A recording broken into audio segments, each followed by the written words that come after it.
Assalamualaikum warahmatullahi wabarakatuh. Yang terhormat Ketua Halal Center Universitas Muhammadiyah Surabaya, yang kami hormati para narasumber dan seluruh peserta pelatihan yang berbahagia. Alhamdulillah pagi ini kita dipertemukan kembali untuk melanjutkan pelatihan pendampingan PPH Universitas Muhammadiyah Surabaya batch kedua. Mengawali acara pagi ini, marilah kita buka bersama dengan bacaan basmalah. Bismillahirrahmanirrahim. Baik, Bapak Ibu hadirin sekalian, untuk materi hari ini, untuk pagi ini ada dua materi, yaitu yang pertama tentang pengenalan UMK, bentuk proses perizinan pelaku UMK, NPWP dan NIB dengan narasumber Bapak Ali Imaduddin, dan yang kedua materi dari proses produk halal atau PPH dari Pak Ridho Akbar. Baik, Bapak Ibu hadirin sekalian, tidak usah berlama-lama lagi untuk materi pertama, yaitu pengenalan tentang UMK, bentuk proses perizinan pelaku UMK atau NPWP-NIB, yang akan disampaikan oleh narasumber kita, yaitu Bapak Ali Imaduddin SSOS MA. Kebetulan sudah bergabung dengan kami di Zoom. Assalamualaikum Pak Ali. Waalaikumsalam warahmatullahi wabarakatuh. Terima kasih. Baik. Okay. Pak Ali, untuk waktu dan tempat kami persilahkan untuk menyampaikan materi pengenalan tentang UMK, bentuk proses perizinan pelaku UMK, NPWP dan NIB. Untuk itu kami persilakan Pak Ali Imaduddin, waktu dan tempat kami. Assalamualaikum warahmatullahi wabarakatuh. Alhamdulillahirrabbilalamin. Wassalatu wassalamu ala asrafil anbiya mursalin wa ala alihi wa sahbihi ajma'in kama ba'du. Alhamdulillah pada kesempatan hari ini kita masih diberikan kesehatan oleh Allah Subhanahu wa taala sehingga kita bisa berkumpul di daring ya, Bapak Ibu, teman-teman mahasiswa. Jadi hari ini saya akan menjelaskan berkaitan soal apa sih UMKM yang akan kita dampingi serta bagaimana membuat proses perizinan NPWP dan juga NIB. Karena kalau di materi sebelumnya mungkin Bapak Ibu sudah tahu kalau Bapak Ibu dan teman-teman nanti akan mendampingi, kalau lulus ya, mendampingi apa istilahnya UKM dan UMKM untuk sertifikasi halal, itu begitu. Khususnya adalah self declare. Nah, untuk masuk ke sertifikasi halal dan juga self declare itu, kita butuh yang namanya perizinan, di mana NPWP dan juga NIB menjadi hal yang wajib untuk diurus, itu begitu. Nah, oke, langsung saja saya masuk ke materinya. Nah, ini saya bilang UKM karena nanti yang kita akan sasar adalah UKM. Kalau levelnya adalah badan usaha yang sifatnya besar, itu bukan ranahnya kita, itu begitu. Karena nanti teman-teman fokus kepada usaha yang dia sederhana atau home industry, itu begitu. Nah, judulnya adalah pengenalan UKM, bentuk proses perizinan pelaku UKM, yaitu NPWP dan juga NIB. Nah, perkenalkan, nama saya Ali Madin Futua. Saya di sini sebagai dosen manajemen di Fakultas Ekonomi Bisnis. Kebetulan saya di sini sebagai pendamping proses produk halal di Halal Center, sama expertise saya di marketing analis, itu begitu. Nah, ruang lingkup materi hari ini adalah yang pertama, kita akan mengetahui apa sih definisi UMKM karena itu mempengaruhi terhadap siapa yang akan kita dampingi, itu begitu. Terus ada beberapa pengelompokan UMKM, karakteristik UMKM, dan juga permasalahan UMKM. Ini perlu Bapak Ibu dan teman-teman mahasiswa tahu agar teman-teman ketika mendampingi UKM atau UMKM nanti bisa tahu bagaimana prosesnya mereka itu.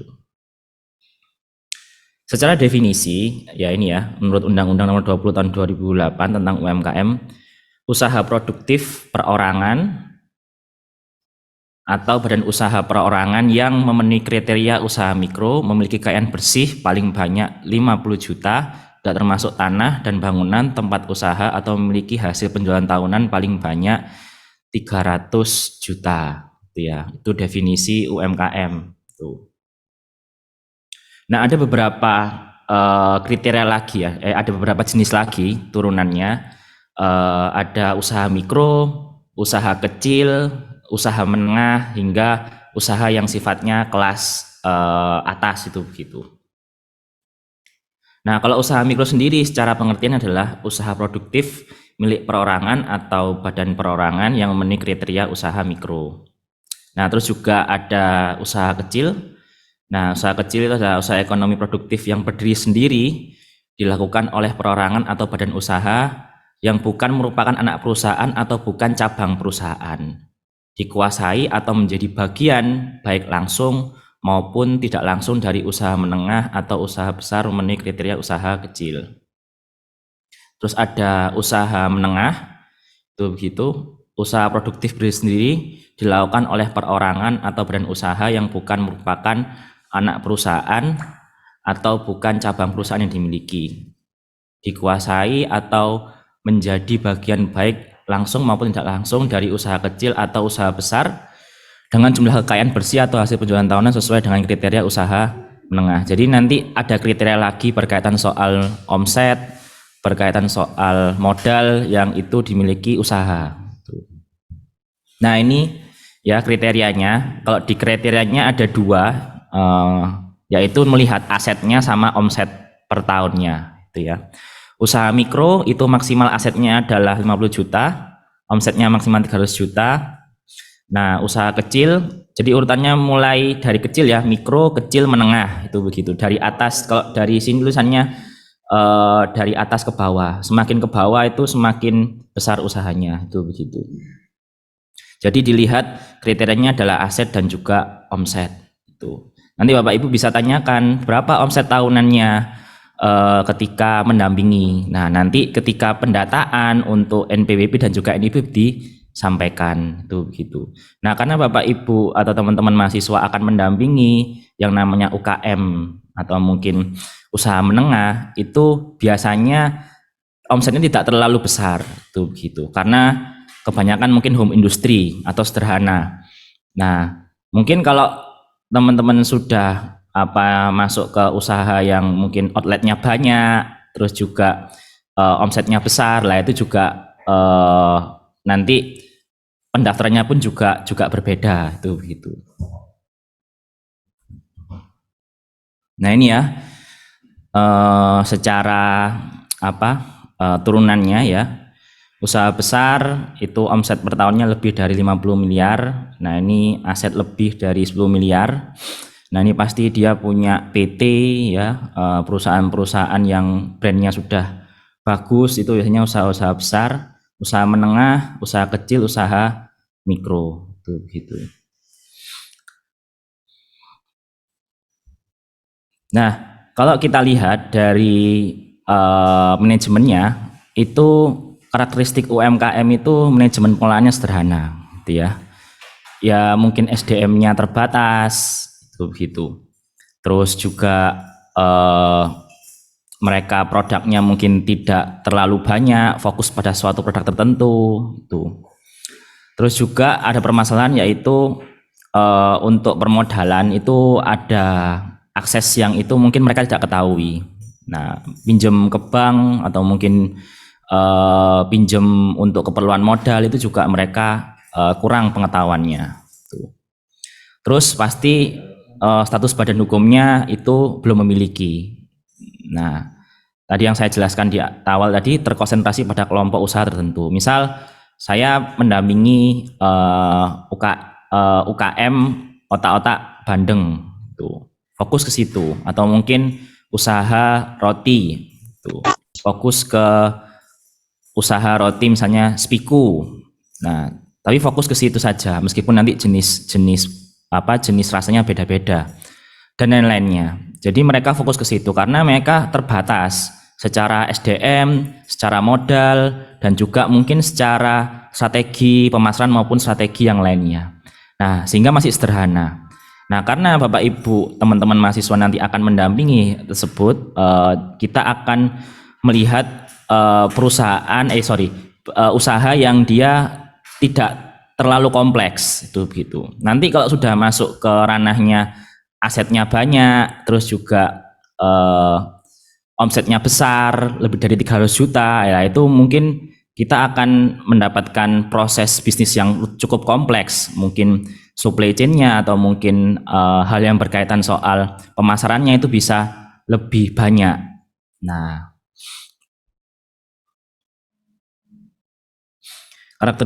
karakteristik usaha mikro. Ya, ini mikro berarti kan yang paling kecil ya.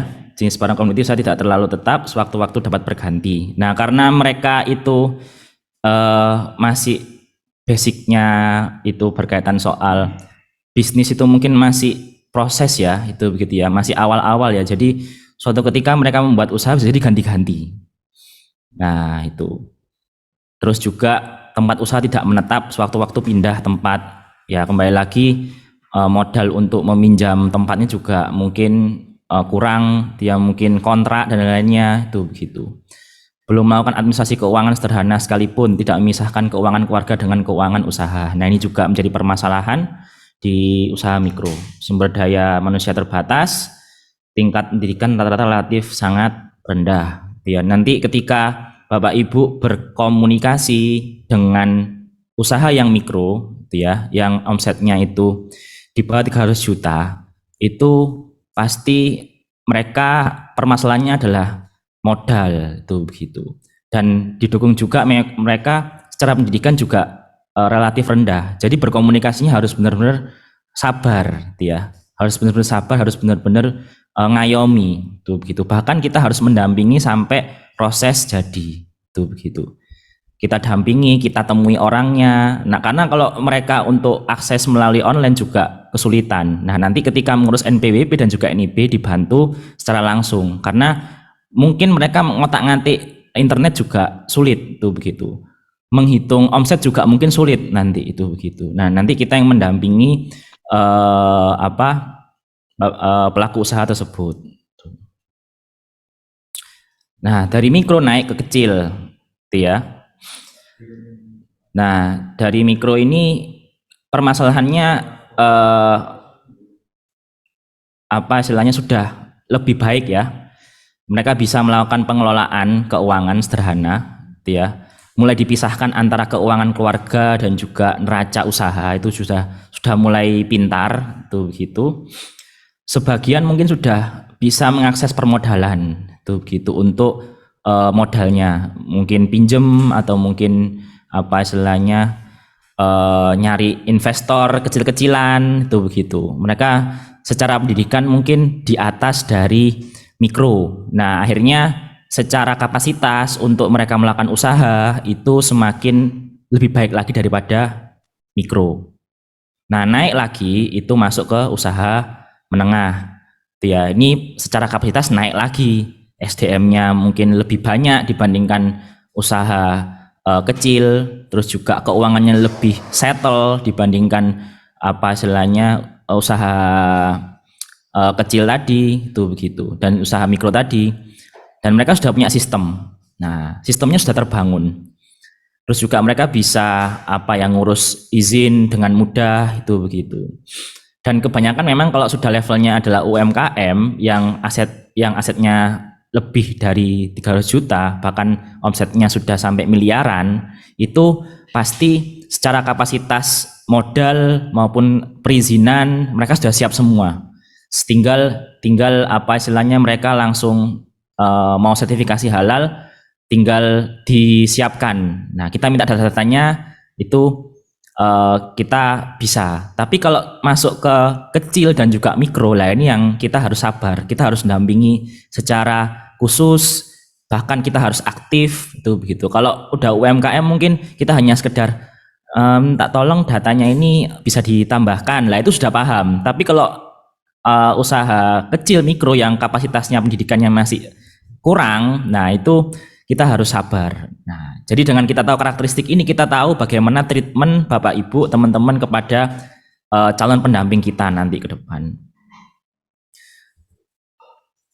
Nah, terus saya sampaikan juga permasalahan UMKM ini juga penting. Ada permasalahan finansial sama non finansial atau manajemen itu begitu. Jadi dua hal ini yang akan jadi permasalahan baik UMKM skala mikro, kecil maupun menengah tuh. Apa sih masalah finansial? Berarti ngomong soal permodalan, ngomong soal bagaimana mengelola arus kas keluar masuknya itu begitu. Membedakan antara istilahnya kekayaan keluarga dengan kekayaan usaha. Apalagi ini usaha keluarga. Nah, ini juga menjadi masalah kalau dia tidak paham berkaitan soal pengelolaan keuangan. Nah, pengelolaan keuangan ini akan menjadi hal yang sensitif bagi para pelaku usaha. Mengapa? Karena kalau nggak bagus dalam mengelola keuangan, pasti dia akan banyak keluar kos itu begitu. Untuk optimalisasi strategi pemasaran, untuk optimalisasi strategi SDM, optimalisasi strategi pengembangan produk itu juga akan bermasalah juga kalau tidak bisa mengelola finansialnya. Nah, maka dari itu Bapak Ibu perlu tahu nanti misalnya ada kondisi di lapangan, ini saya lagi sulit Pak, sini saya lagi sulit Bu untuk usaha saya, mau sertifikasi halal ini saya juga sulit juga. Nah, itu akan jadi karena mungkin dia menganggapnya itu mahal itu begitu, padahal ya ada sertifikasi halal yang gratis untuk self declare itu begitu. Kalau nanti ada informasi dari pihak BPJPH itu begitu. Nah, jadi itu permasalahan yang akan Bapak Ibu temui di pelaku usaha UMKM, khususnya di mikro maupun di kecil begitu.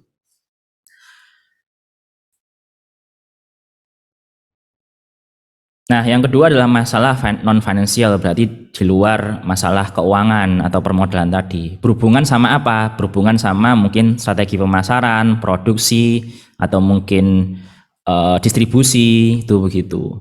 Nah, misalnya saya pernah wawancara ke teman saya ya. Kebetulan teman saya itu dia menjual usaha ayam geprek. Nah, memang dia punya outletnya lebih dari 3 kalau nggak salah. Nah, usaha ayam gepreknya itu tidak terlalu naik, ya biasa-biasa aja. Kenapa? Ya karena itu tidak ada strategi yang optimal, karena yang dia kelola sendirian, dia nggak punya SDM. Bayangkan 3 outlet itu dia kelola sendiri. Ya jalan sih, ya operasionalnya tertutupi semua. Cuma untuk pengembangan, untuk naikkan profit itu juga kurang. Ya akhirnya stagnan saja. Nah, untuk akhirnya permasalahan dia, saya bingung Mas untuk strategi pemasarannya bagaimana untuk optimalisasi inovasi. Karena yang dia habiskan waktunya adalah untuk operasional saja. Dia harus beli ini yang dia lakukan dia sendiri. Untuk beli barang, untuk beli ayamnya, untuk beli bahannya itu dia sendiri. Nah, untuk mikir pemasaran itu kan juga butuh mikir. Nah, dia ada permasalahan seperti itu. Nah, akhirnya saya sarankan kenapa nggak hire karyawan lagi atau merekrut karyawan lagi. Oh, ternyata juga dia mikir keuangan itu begitu. Nah, ternyata kompleks permasalahannya. Dia sendiri ada masalah finansial yang mungkin untuk memutar uangnya juga perlu mikir-mikir juga. Terus juga ada masalah non finansial itu begitu. Jadi dengan Bapak Ibu tahu dan teman-teman mahasiswa tahu terkait soal UMKM, masalahnya bisa berempati nanti. Bahkan bisa memberikan solusi berkaitan soal permasalahannya. Mungkin Bapak Ibu mau membantu berkaitan soal gimana strategi pemasarannya memikirkan itu begitu. Nah, itu ya bisa itu begitu, ngasih saran, diginikan aja Pak. Diginikan saja Bu, itu begitu. Atau mungkin ngasih saran berkaitan soal keuangannya, dikelola dipisahkan Bapak Ibu antara keuangan keluarga dengan keuangan usaha. Itu bisa kasih saran ke pelaku usaha. Jadi dengan kita memahami masalah UMKM, kita bisa berempati dan juga kita bisa mendampingi dengan seoptimal mungkin. Jadi perlu kesabaran juga nanti ketika mendampingi di lapangan terkait soal permasalahan-permasalahan mereka. Karena pasti akan terbentur permasalahan seperti tadi. Sertifikasi halal mahal lah. Dia pahamnya cuma sertifikasi sertifikasi halal mahal. Kenapa kok mahal? Ya karena dia sudah terfikirkan uangnya yang kan keluar akan besar. Nah, tapi dia nggak paham ke depan bagaimana. Masa depannya seperti apa ketika punya sertifikasi halal. Itu begitu. Nah, atau mungkin mereka ribet. Nah, ribet itu bisa jadi memang kalau dilihat secara prosesnya, ya nggak ribet-ribet amat untuk melakukan sertifikasi halal, butuh kesabaran saja. Tapi karena ada permasalahan non finansial dan finansial di usahanya, ditambah sertifikasi halal, tambah ribet. Nah, ini akhirnya perlu diajak ya dibesarkan hatinya, terus juga didampingi secara kesabaran yang lebih supaya mereka merasa ada temannya. Nah, ketika melakukan yang namanya pendampingan itu gitu. Oke, itu berkaitan soal kondisi UMKM dan bagaimana jenis UMKM, ada usaha kecil, usaha mikro dan usaha menengah itu.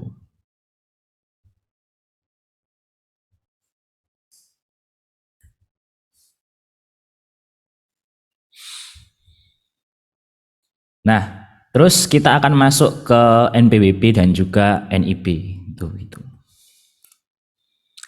Nah, apa sih NPWP itu? Nah, NPWP ini secara pengertian ya, kepanjangannya nomor pokok wajib pajak ya. Jadi NPWP ini penting dimiliki para pelaku usaha, khususnya adalah bagaimana kita terdaftar ya oleh negara, itu begitu. NPWP merupakan identitas yang harus dimiliki oleh mereka yang sudah berpenghasilan, gitu ya.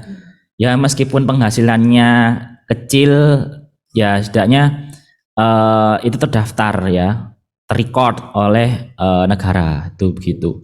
Terlebih lagi mereka yang memiliki penghasilan di atas rata-rata, nah ini juga perlu direcord. Dengan adanya kita mengurus NPWP bisa berkontribusi untuk negara. Tuh. Dan juga NPWP ini akan dijadikan hal yang penting dalam pengurusan sertifikasi halal. Kalau nggak punya NPWP nggak bisa, tuh begitu. Jadi NPWP secara tanda wajib pajak sebagai identitas dalam rangka untuk memenuhi hak dan kewajiban perpajakan diatur dalam pasal 1 ayat 6 UU nomor 16 tahun 2009.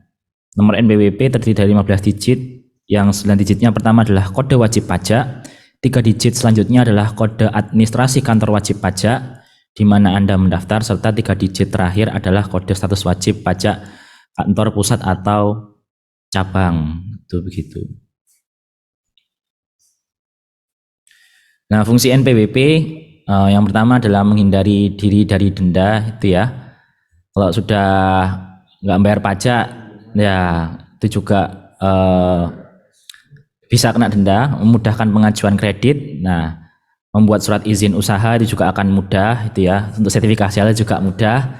Nah, membuat rekening tabungan di bank sebagai syarat pencairan dana dari negara, itu ya. Jadi NPWP ini biasanya digunakan kalau bekerja, misalnya kita ada ingin mau pinjam modal, itu NPWP akan diminta. Jadi secara strategik, nah pelaku usaha itu harus punya NPWP.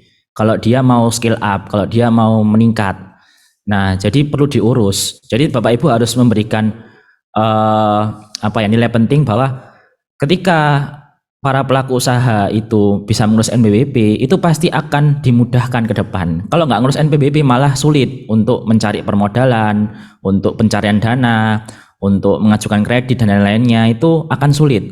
Nah, ketika sulit, ya usahanya mandek-mandek situ aja.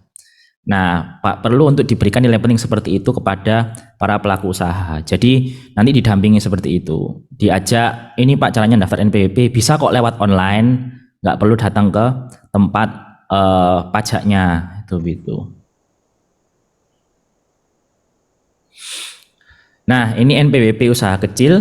NPWP UKM adalah nomor identifikasi wajib pajak. UMKM dikenakan pajak senilai 1%. Tetapi semenjak Juli 2018 sampai sekarang ada perubahan tarif yang disebutkan pada peraturan PP nomor 23 tahun 2012 tentang pajak penghasilan, yaitu penghasilan dari usaha yang didapatkan wajib pajak mempunyai peredaran bruto tertentu. Sekarang tarif pajak UMKM beromset maksimal 4,8 miliar adalah 0,5%, ya. Kalau omsetnya maksimal 4,8 miliar ya, kalau di bawah itu ya nggak kena, itu begitu. Nah, jadi misalnya 300 juta, 200 juta, atau mungkin 50 juta ya, insya Allah nggak kena apa istilahnya pajak, itu begitu. Tapi harus didaftarkan, gitu ya. Saat NPWP sebenarnya untuk online nanti KTP pemilik usaha, terus juga KK, itu begitu. Karena online nanti hanya mendaftarkan dokumennya, ada dan nomornya. Nah ini tadi sudah saya jelaskan, NPWP itu keuntungannya juga banyak ya. Untuk perizinan itu penting, untuk pengajuan modal itu juga penting, itu begitu. Nah, untuk membuat NPWP, nah kita lewat online saja. Jadi tidak perlu datang ke tempatnya. Online, nanti Bapak Ibu tinggal daftar melalui situs yang akan saya share nanti. Nah, saya nggak hafal nama situs itunya detailnya.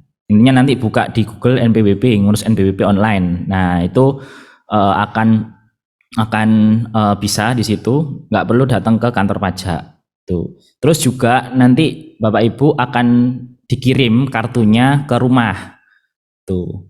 Dikirim kartunya ke rumah dan juga dapat email. Jadi enaknya sekarang seperti itu. Nah, daftarnya cuma 5 menit Bapak Ibu. Jadi tidak kesulitan. Nah, ini Bapak Ibu bisa masuk ke http://erec.pajak.go.id ya, login ya. Ini nanti tampilannya seperti ini. Kalau search di Google itu tulis saja dashboard pendaftaran NPWP secara online, itu ya. Pilih yang daftar itu. Nanti akan masuk pertama kali di sini. Nah, pasti Bapak Ibu belum punya akun.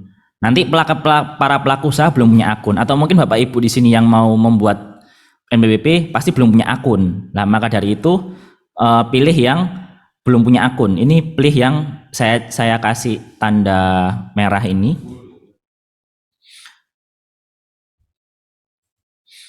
Nah, ini pilih di sini, nanti klik daftar, nanti masuk ke laman selanjutnya.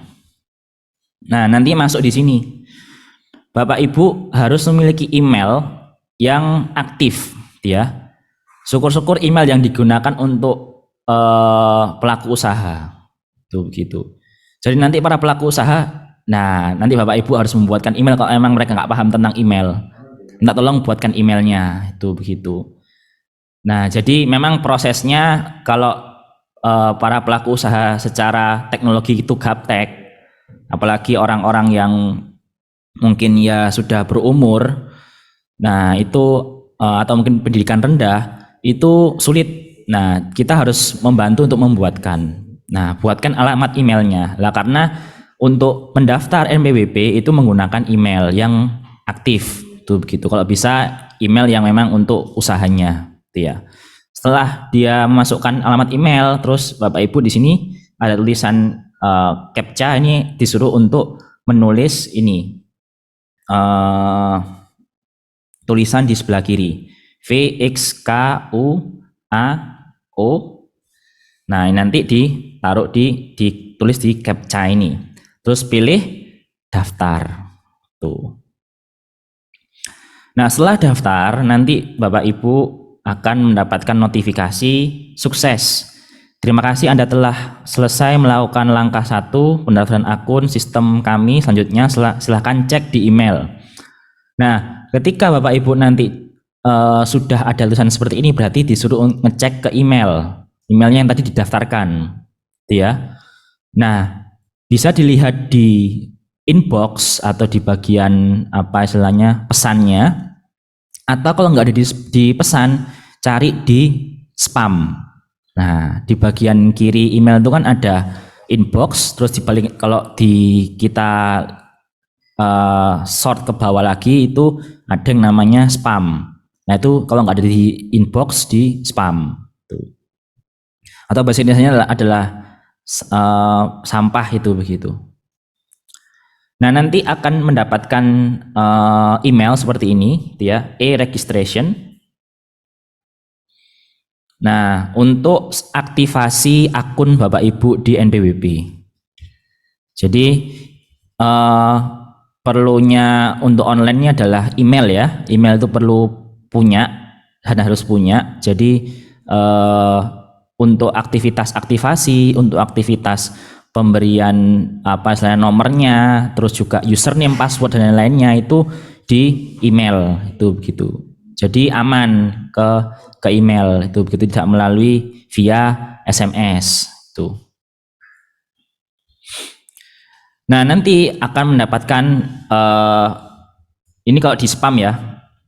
Nah, ini ada tulisannya apakah ini termasuk spam? Lah, jangan pilih yang yes nanti hilang pesannya, pilih yang no gitu ya. Karena bukan spam, ini dari pajak itu begitu.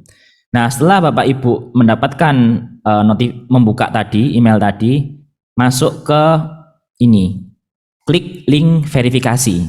Nah, nanti ketika Bapak Ibu sudah klik link verifikasi, selanjutnya akan masuk ke sini laman selanjutnya. Nah, di sini Bapak Ibu akan mengisi ya data-data yang berkaitan soal kondisi pelaku usaha. Ya, nanti Bapak Ibu mendampingi para pelaku usaha ketika bikin NPWP. Nah, untuk memasukkan usahanya itu begitu. Nah, karena UMKM dan UKM yang sifatnya masih home industry atau sederhana, itu jangan milih badan. Kenapa kok jangan milih badan? Karena mereka secara omset juga istilahnya masih sederhana, masih kecil itu gitu ya, tidak besar. Pilih yang orang pribadi, jangan yang badan. Nah, tapi kalau memang nanti biasanya kalau perusahaan pasti kan perusahaan atau mungkin PT ya pasti badan itu begitu. Karena mereka punya legal. Nah, pasti milihnya badan. Nah, jangan milih nanti Bapak Ibu jangan milih yang badan, tapi milih yang orang pribadi. Datanya pun hanya lebih sederhana dibandingkan yang badan. Data yang dimasukkan ke dalam akun ini.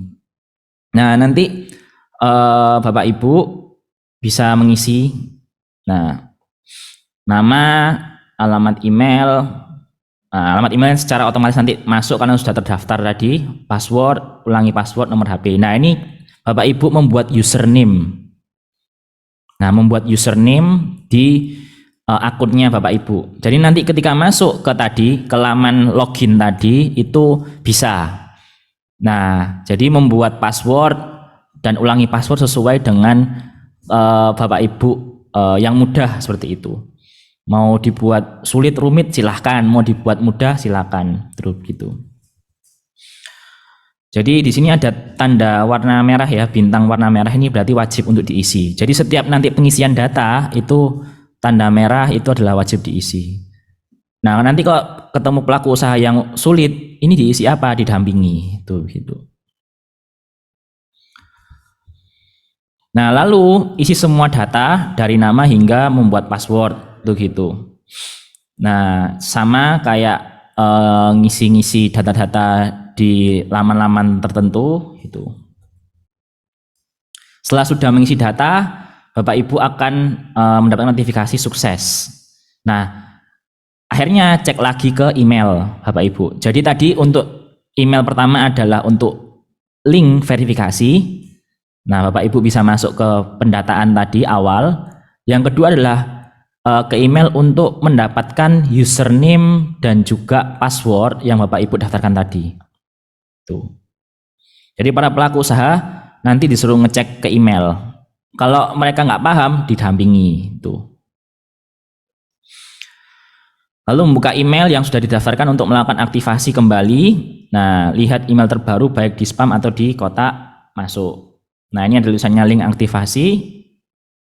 Bapak Ibu bisa klik lagi. Tuh. Nah, terus setelah sudah masuk aktivasi tadi, kita masuk ke login. Nah, login diisi namanya, terus tinggal di login. Tadi apa yang Bapak Ibu sudah daftarkan, emailnya, nama emailnya, sama passwordnya. Jadi username-nya pakai nama email sama password. Tuh gitu, password yang kita sudah daftarkan tadi. Nah, ketika sudah masuk ke login, sudah masuk ke laman awal, itu Bapak Ibu akan mengisi data awal, yaitu kategori, di mana Bapak Ibu ini masuk kategori apa. Nah, tadi saya katakan kita masuk kategori orang pribadi. Nah, itu begitu.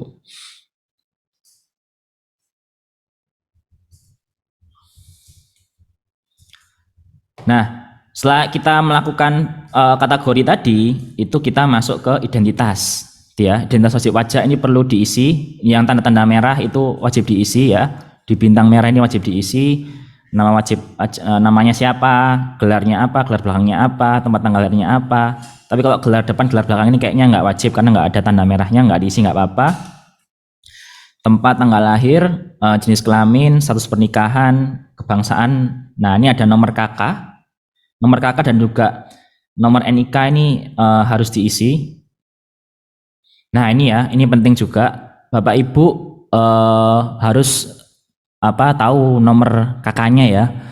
Nah, KK biasanya di bagian atas itu nomor KK-nya. Nanti dimasukkan untuk melakukan validasi.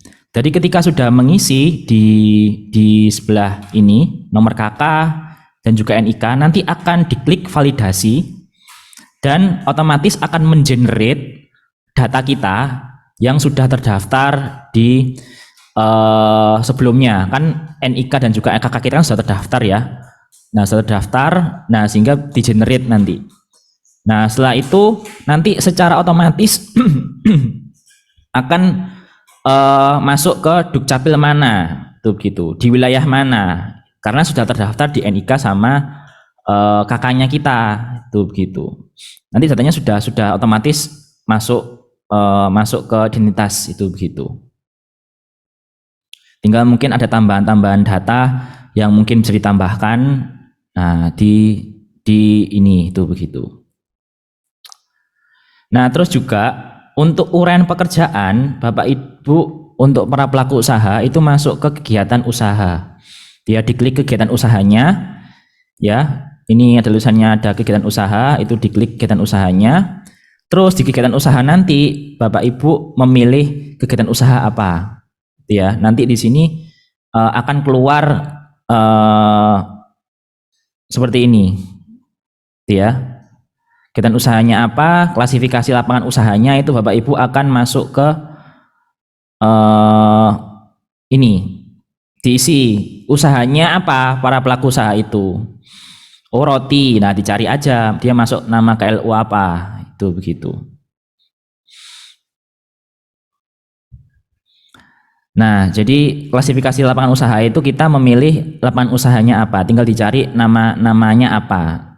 Nah, banyak ya nanti di situ apa istilahnya nama KLU-nya dipaskan sama pelaku usahanya. Lah, ini kesulitannya di para pelaku usaha itu, apalagi yang dia pendidikannya rendah, memilih KLU. Nah, Bapak Ibu bisa mendampingi ini di pemilihan KLU yang mungkin mendekati atau mungkin sama dengan usahanya. Misalnya roti ya, cari yang roti itu begitu, atau mungkin produk-produk olahan ikan. Nah, olahan ikan pilih yang KLU yang olahan ikan. Nah, itu bisa Bapak Ibu cek di bagian KLU-nya itu gitu, tinggal di search saja. Jadi ini perlu juga didampingi, penting ya, jangan sampai salah milih klasifikasi usaha itu begitu. Nah, setelah melakukan klasifikasi usaha, nah kita mengisi alamat domisili. Tuh. Di alamat domisili nanti domisili para pelaku usahanya ya. Domisili para pelaku usahanya. Kalau sama antara KTP, usaha, domisilinya sekarang itu enak. Jadi semua akan sama nanti, tinggal diklik sama. Tapi yang berbeda, yang berbeda misalnya KTP-nya dia masih bukan di daerah Surabaya, itu begitu. Tapi domisilinya sudah di Surabaya. Nah, ini akhirnya harus mengganti itunya apa?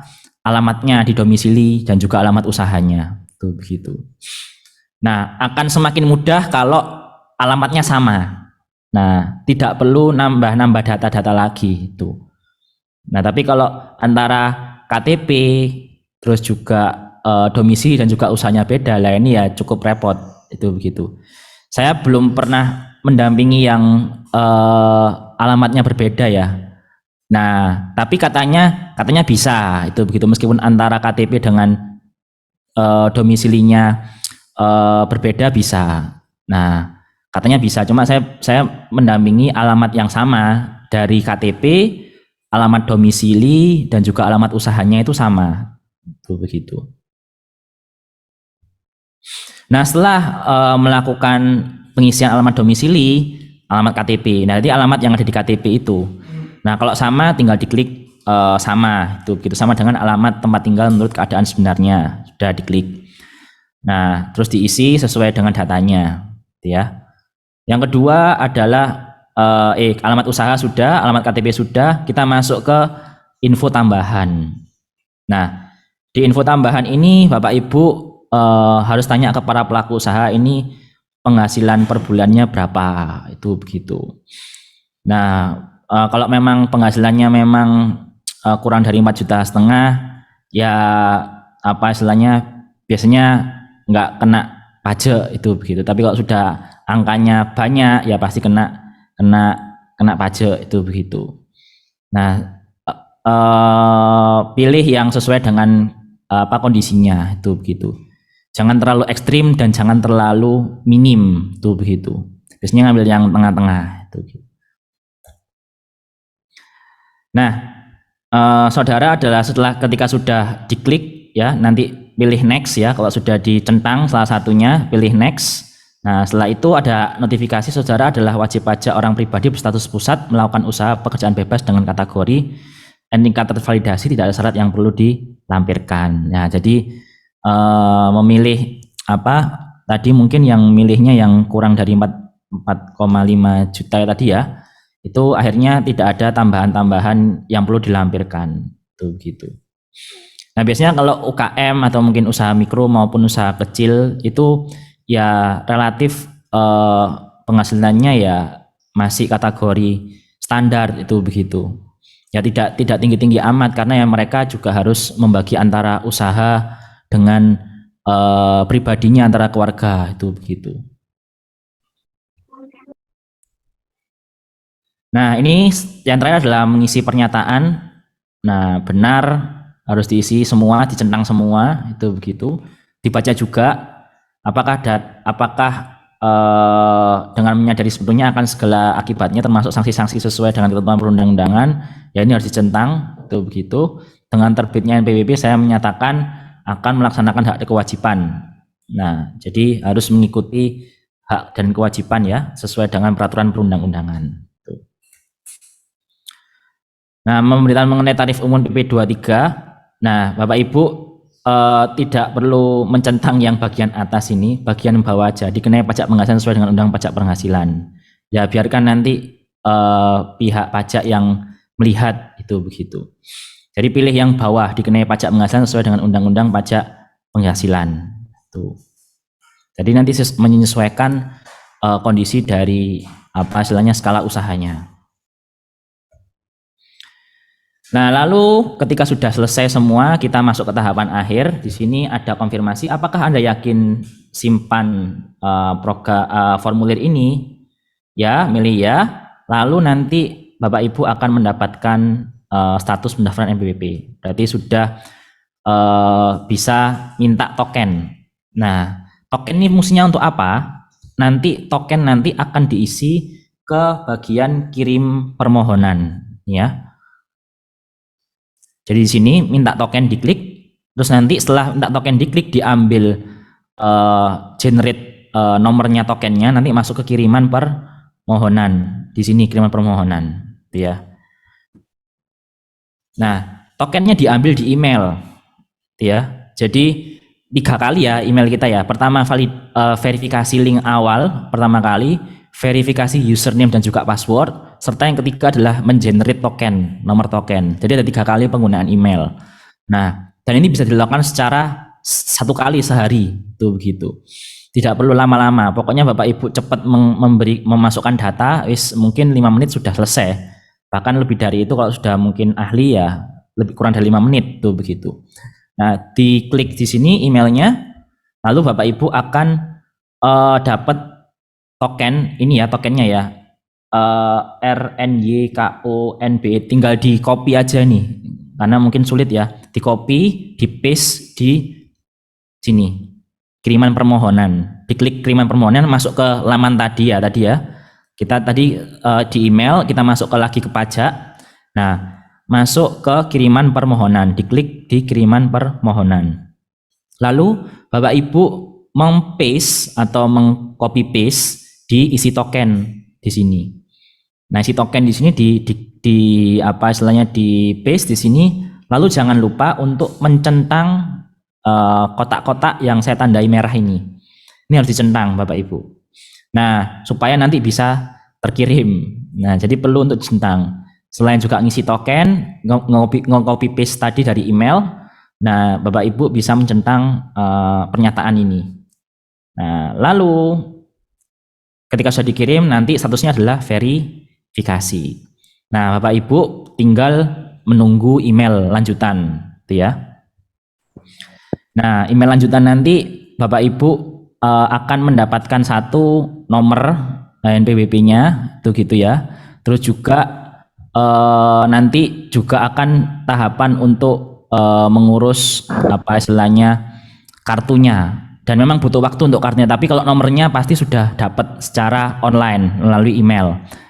Nah, terus untuk kartunya nanti akan diantar ke rumah kita, tuh gitu. Nah, itu berkaitan soal NPWP.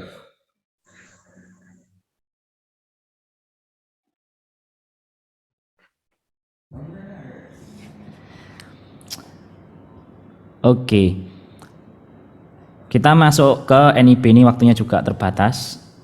Saya terlalu lama tadi di NPWP. Nah, di NIB Bapak Ibu itu Bapak Ibu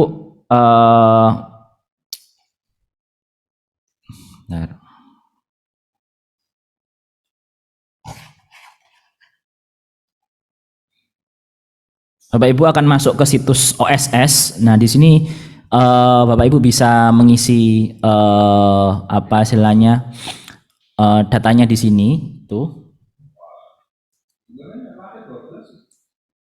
Nah, nanti Bapak Ibu pilih yang UMK ya, usaha perseorangan ya. Kebanyakan kalau apa istilahnya UMKM tadi dan UKM yang dia masih sederhana ya pilih yang orang perseorangan. Tuh gitu. Nah, jadi tidak perlu badan usaha, gitu ya. Nah, kalau badan usaha kan apa ada legalnya, tuh. Nah, tapi kalau memang dia punya legal, punya badan usaha, ya harus daftar badan usaha, tuh. Sesuai dengan faktanya saja di lapangan. Nah, ini kategorinya, ya memang untuk NIB ini apa istilahnya dibandingkan tadi ya UMKM itu memang apa lebih besar itunya standarnya itu, tapi pilih aja nanti perizinan yang perorangan tuh begitu.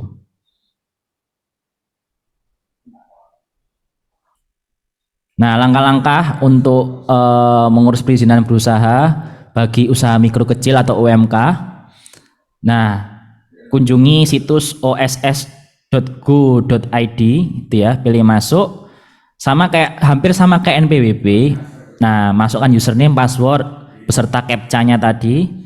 Klik menu perizinan berusaha. Lah, lengkapi data pelaku usaha, lengkapi data bidang usaha, detail bidang usaha, termasuk data apa itu begitu, data usahanya seperti apa. Lah, itu Bapak Ibu bisa masuk ke lamannya oss.go.id itu begitu.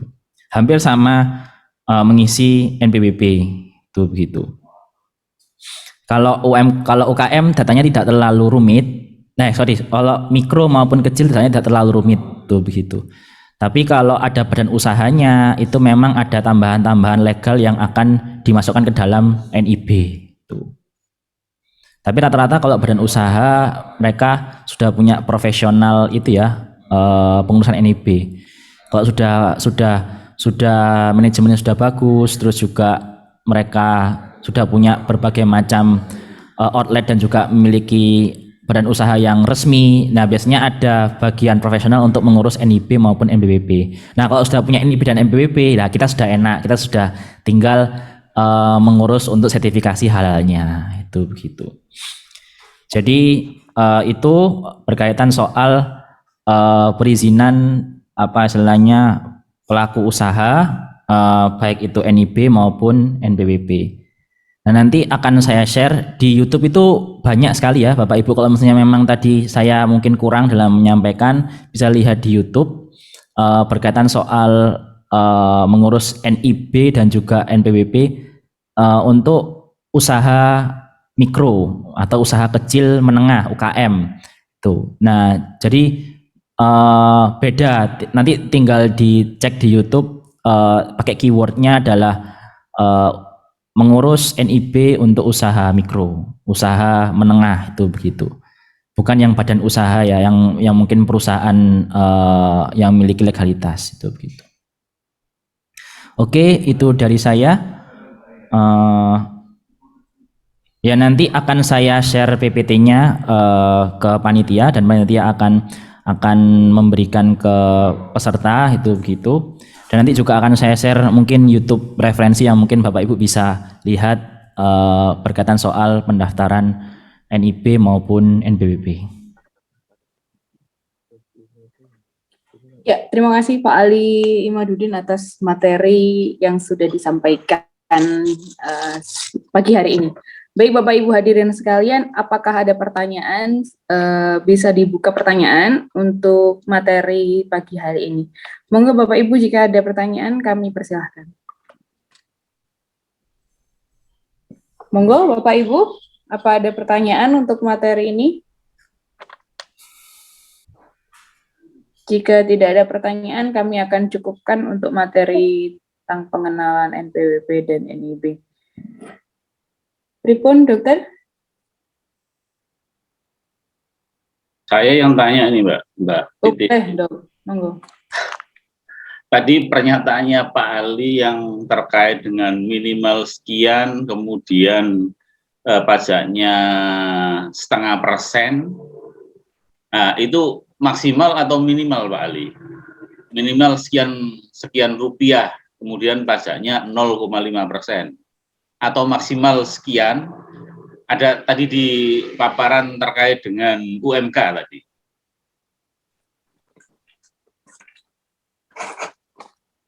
Monggo Pak Ali bisa dijawab terlebih dahulu.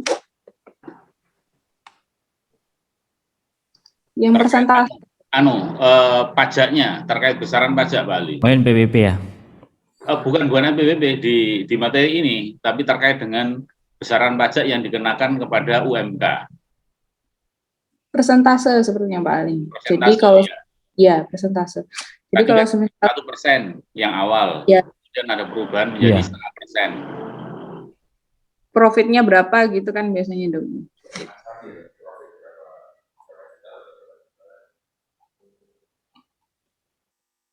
Ini ya.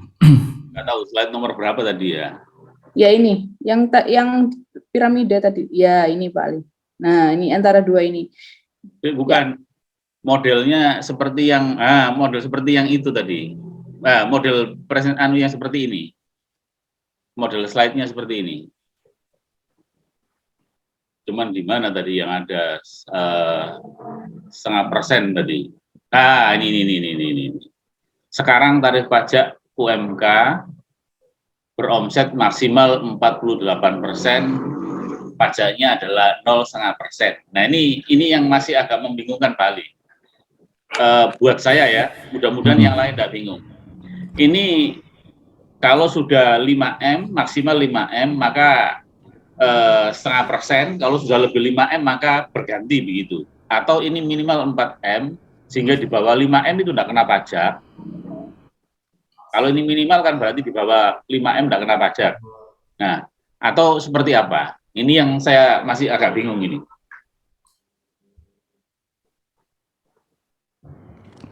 Iya, jadi yang saya baca ya, Dok ya, mungkin nanti bisa disampaikan mungkin dari yang lainnya. Jadi yang saya baca ini memang UMKM beroset maksimal 4,8 miliar adalah 0,5%. Nah, kalau 5 miliar ke atas, nah itu saya juga apa kasus itu juga masih belum mengetahui itu begitu. Jadi dengan saya melihat pernyataannya di internet ya beberapa itu seperti itu. Jadi ada perubahan antara dari awal yang 1% itu diturunkan 0,5% dengan kategori omsetnya maksimal adalah 4,8 miliar. Nah kalau di bawah itu, nah akhirnya nanti kalau di NPWP nanti ya Dok ya itu pilih yang apa namanya yang sesuai dengan undang-undang. Akhirnya nanti hitungannya disesuaikan dengan skala usahanya, itu bagaimana omsetnya bagaimana itu begitu. Tapi kalau dengan pernyataan ini berarti beromset maksimal 4,5 miliar itu akan tarif pajaknya adalah 0,5%. Ya itu sih Dok, apa istilahnya dari saya. Mungkin ada tambahan dari yang lainnya. Saya tambahi pertanyaan maksudnya. Saya tambahi pertanyaan. Beberapa kasus dari PU itu nggak mau ngurus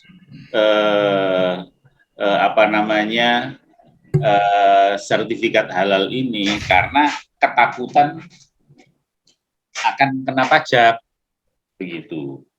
Nah, kalau dengan pernyataan seperti ini artinya kan berarti di bawah 5M itu kena 0,5 berapapun omsetnya. Nah, yang perlu kita pertegas itu mulai omset berapa itu sudah mulai kena 0,5%. Nah, itu mungkin nanti yang bisa jadi bahan untuk teman-teman kalau pas ada PU, waduh nanti saya kena pajak. Loh yang kena pajak itu kalau omsetnya sekian loh. Bapak Ibu, kalau yang di bawah ini belum kena pajak, nah, mungkin barangkali itu yang perlu dicarikan besarannya oleh Pak Ali. Besaran berapa yang mulai kena pajak? Maksimal di 4,8 miliar itu adalah 0,5. Oke, ngoten Pak Ali, matur suwun. Pak Ali, saya menambahkan sedikit. Coba dibukakan slide yang tadi ada pilihannya 0 sampai 4,5 juta, terus habis itu 4,5 sampai 9. Pada saat memilih pada saat memilih di ya DJP. Nah, slide yang di DJP. Nah, coba dibukakan yang tadi sebelumnya yang di sini. Nah, ini kalau saya dapat info kemarin dijelaskan sama teman yang bekerja di konsultan pajak ya, konsultan pajak. Nah, ketika kita memilih kurang dari 4,5, nah kurang dari 4.500.000 itu kita dibebaskan dari pajak. Itu. Iya benar. Nah, kalau kita memilih 4,5 sampai 999 itu. Nah, itu tergantung pilihan kita pada saat di slide berikutnya, Pak Ali. Yang tadi centangan yang ada 2 ikut UU, ikut undang-undang atau dihitung tadi. Oh iya, slide hampir terakhir. Nah, ini. Setelah ini, Pak Ali. Iya, di sini. Oh ini. Nah, kalau seumpama kita mengacu pada yang di atas, dikenai pajak UU tahun 2018 itu nanti perhitungannya itu mengacu ke 4,8 M tadi. Nah, dan itu seumpama untuk usaha yang mikro dan untuk usaha yang menengah. Kalau usaha menengah itu sudah sangat besar nilainya. Maka dari itu disarankan untuk yang memilih centangan yang kedua. Nah, pada saat kita mencentang yang kedua, yang berlaku itu adalah pajak penghasilan.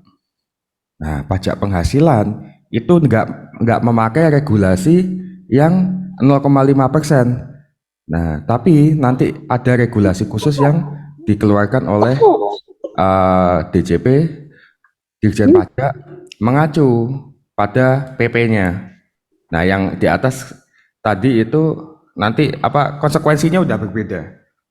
Tapi kalau seumpama mau menjelaskan ke UMK, nah itu jangan takut ketika nilai pendapatannya itu sekitar 4,5 jutaan. Nah, karena ketika 4,5 juta itu 5 juta diakumulasi ke 12 bulan, itu ketemunya 60 juta. 60 juta. Nah, di atas 60 juta itu udah kena PPN, pajak pendapatan. Nah, ketika di bawah 60 juta kita bebas. Iya. Nah, itu pun yang terjadi pada pajak penghasilan kita. Kalau seumpama penghasilan kita di atas 60 juta 1 tahun, kita bakal kena. Memang masalah pajak ini sedikit krusial dan sedikit beberapa kali menghambat saya dalam melakukan pendampingan. Tapi insya Allah dengan saya menyampaikan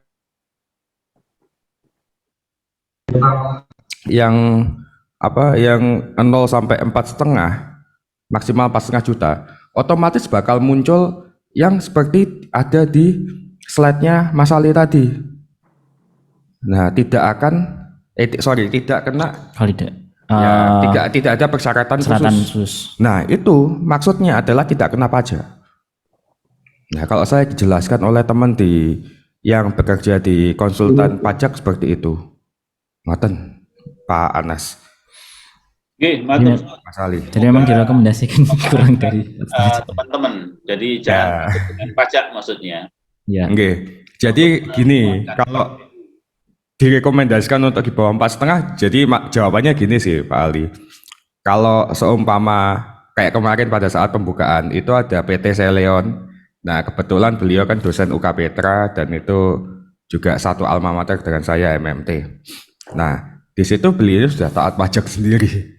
Kalau sudah di atas itu pasti taat pajak sendiri. Nah, yang susah itu ketika mereka-mereka yang masih skalanya mikro. Iya.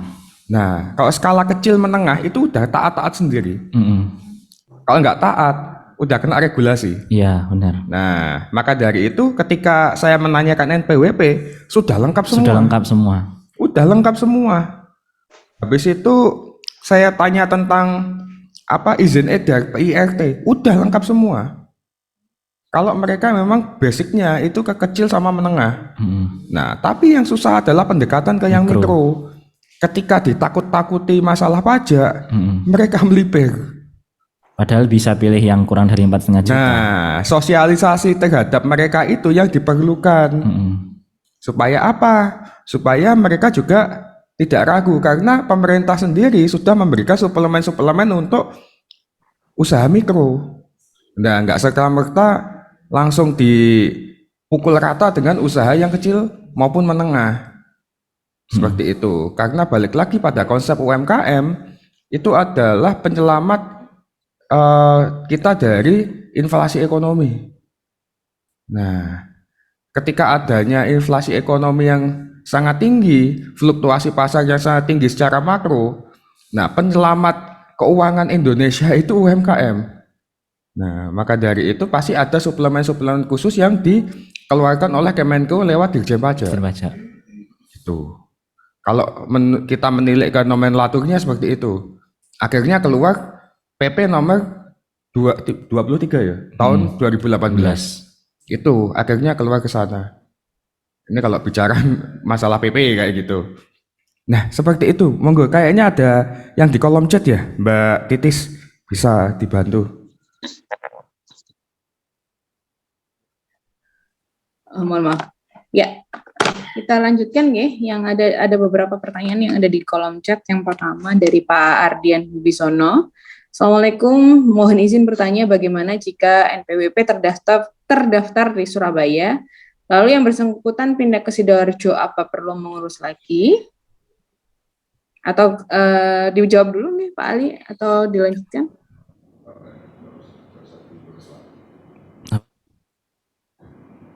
Halo? Cek. Ya. Kalau yang saya tahu tidak perlu itu ya, tidak perlu mengurus lagi itu begitu. Oh bisa pergantian, cuma pergantian data saja Pak Ardian. Untuk apa? Tidak perlu mengurus dari awal lagi ya, tapi pergantian data itu begitu. Nanti tinggal ada di bagian apa? Online-nya itu pergantian data itu. Tapi ini biasanya itu nggak online kalau kayak gini Mas Ali. Karena nanti dia pindah kanwil. Kalau Iya. seumpama dari Surabaya pindah domisili. Nah, itu tidak usah mengurus dari awal memang, tapi secara offline ke Dirjen, Kantor pajak. kantor pajak. Nggih. Itu Jadi urusnya. saya membantu menjawab karena ini saya pernah apa namanya punya begini apa namanya itu punya case yang sama. Jadi saya dulu NPWP-nya di Sidoarjo, lalu saya pindah ke Surabaya. Lah itu hanya menyertakan bukti apa domisili kalau kita belum punya di mana di Surabaya, atau kalau sudah saya kemarin kan pindah KK, akhirnya KK kopi KK sama apa surat nikah dan lain sebagainya itu bisa disertakan ke mana ke alamat yang dituju, lalu nanti akan diuruskan gitu. Hanya menunggu sekitar 30 menit perubahan data sudah langsung bisa berubah. Membantu saja Pak. Oke, terima kasih Mbak Titis. Ya, karena case-nya sama. Saya kemarin pindah alamat, pindah NPWP. Baik, yang kedua, KPP mana berarti Mbak Titis? saya dulu di Sidoarjo lalu pindah ke Tandes karena KTP saya kan di Tandes gitu. Di mana Sukomanunggal. KKP Sukomanunggal gitu. Lalu ada pertanyaan kedua Pak Ali, bagaimana meyakinkan dan mengedukasi para PU agar mau mendaftarkan usahanya untuk sertifikasi halal dengan melalui proses daftar NPWP dan NIB. Sudah ma'ruf di masyarakat bahwa para PU mikro itu punya paradigma yang sempit mengenai birokrasi yang ribet dan berbelit-belit, sehingga mereka seolah menutup diri dan antipati ketika ada pendataan atau untuk sertifikasi begitu. Ya, Edukasinya gimana Pak Ali? Ini pendekatan saya ya, yang pernah mendampingi itu ya kita dampingi langsung itu begitu. Karena ini pendidikannya kategorinya dia mungkin kurang itu ya, dan juga mereka terhadap informasi juga mungkin bias tadi ya, kurang juga, ribet, birokrasi dan lain-lainnya, padahal ya bisa lewat online. Nah, terus nanti alasan juga lewat online ribet, harus ngisi-ngisi ini. Nah, itu paradigma mereka itu sudah pasti dimiliki oleh khususnya adalah usaha mikro. Ya kita dampingi, kita perlu kesabaran untuk mendampingi mereka itu begitu. Bahkan nanti ketika masuk ke si halal, sertifikasi halal pun juga kita dampingi itu begitu. Nah, kalau Bapak Ibu ketemu sama yang di atas mungkin usaha menengah. Nah, usaha menengah mungkin ya mereka saset-saset ya cepet dikasih minta data ini bisa, dan mereka bisa daftar-daftar sendiri. Atau mungkin mereka sudah punya. Tapi kalau usaha mikro ya itu memang butuh kesabaran. Paradigma itu kalau disuruh untuk dirubah ya kayaknya sulit, tapi dengan cara kita mendampingi, dengan cara kita sabar, insya Allah itu bisa tertangani. Jadi kita harus jemput ke lapangan. Itu pendekatan saya ya. Mungkin yang lainnya mungkin para pendamping bisa menambahkan untuk bisa lebih efektif efisien. Ya, saya menambahkan sedikit cerita. Nah, jadi pada saat refreshment kemarin ya Pak Ali, saya kan menyampaikan materi mengenai komunikasi. Nah, cara kita berkomunikasi dengan UMK. Nah, para pelaku UMK itu tidak semuanya memiliki status pendidikan yang sama dengan kita. Nah, atau bahkan ada yang lebih tinggi juga. Contohnya yang kemarin, Bu Profesor. Nah, tapi kebanyakan dari pelaku UMK itu memiliki strata pendidikan yang sangat berbeda dengan kita, lebih rendah dari kita. Nah, pun cara berkomunikasi kita pun juga harus menyesuaikan. Nah, strategi yang saya pakai itu adalah yang pertama pendekatan persuasif nomor 1. Nah, Kalau bahasa Jawanya itu diuju-ujui, tapi kan kita ke analogi yang positif. Nah, jadi pendekatan secara persuasif itu penting. Nah, persuasif, setelah itu kita tunjukkan undang-undang dan kita tunjukkan contoh real yang tidak kena pajak. Alhamdulillah saya tunjukkan adalah NPWP saya sendiri. Nah, tidak kena pajak. Nah, karena memang di bawah itu, gitu maksudnya. Nah, makanya itu ketika sudah melihat kondisi real, nah, beliaunya akan lebih terbuka. Soalnya balik lagi Mas Ali dan Bapak Ibu sekalian, Tatang itu ya lucu. Mereka didatangi survei sensus penduduk aja kadang-kadang ya takut. Ya itu kondisi real masyarakat kita gitu loh.